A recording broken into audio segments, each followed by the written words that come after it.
ఈ వీడియోలో ప్రార్థన చేసినప్పుడు ఎలాంటి ఫలితాలు కలుగుతాయి అనే విషయాన్ని మనం తెలుసుకుందామా. మొదటిగా అబ్రహాము చేసిన ప్రార్థన లోతు కుటుంబంను కాపాడింది. రెండవదిగా యాకోబు చేసిన ప్రార్థన శత్రువుల నుండి కాపాడేలా చేసింది. మూడవదిగా మోషే ప్రార్థన అమాలేకీలపై జయమిచ్చింది. నాలుగవదిగా యెహోషువ ప్రార్థన పాపమును బయలుపరిచెను. ఐదవదిగా హన్నా ప్రార్థన తన కుమారుడైన సమూయేలును పొందెను. ఆరవదిగా దావీదు ప్రార్థన దురాలోచనలపై జయమిచ్చెను. ఏడవదిగా ఏలియా ప్రార్థన పరలోకం నుండి అగ్నిని దింపెను. ఎనిమిదవదిగా ఎలీషా ప్రార్థన రెండంతల ఆత్మని ఇచ్చెను. తొమ్మిదవదిగా నెహెమ్యా ప్రార్థన రాజుగుండెను కరిగించెను. పదవదిగా ఇస్తేరు ప్రార్థన యూదులను కాపాడెను. 11వదిగా దానియేలు ప్రార్థన రహస్య విషయాలను తెలిపెను. 12వదిగా యోనా ప్రార్థన మత్స్యం నుండి రక్షించబడెను.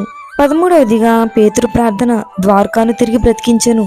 14వదిగా సిలువలో యేసుక్రీస్తు ప్రభువారి ప్రార్థన దొంగను పరదేశునకు చేర్చెను. ఈ వీడియో చూస్తున్నటువంటి వారులారా, విశ్వాస సహితమైన ప్రార్థన రోగిని స్వస్థపరుస్తుంది. ప్రార్థనలోని నమ్మిక సమస్తాన్ని ఇస్తుంది. ఆమేన్.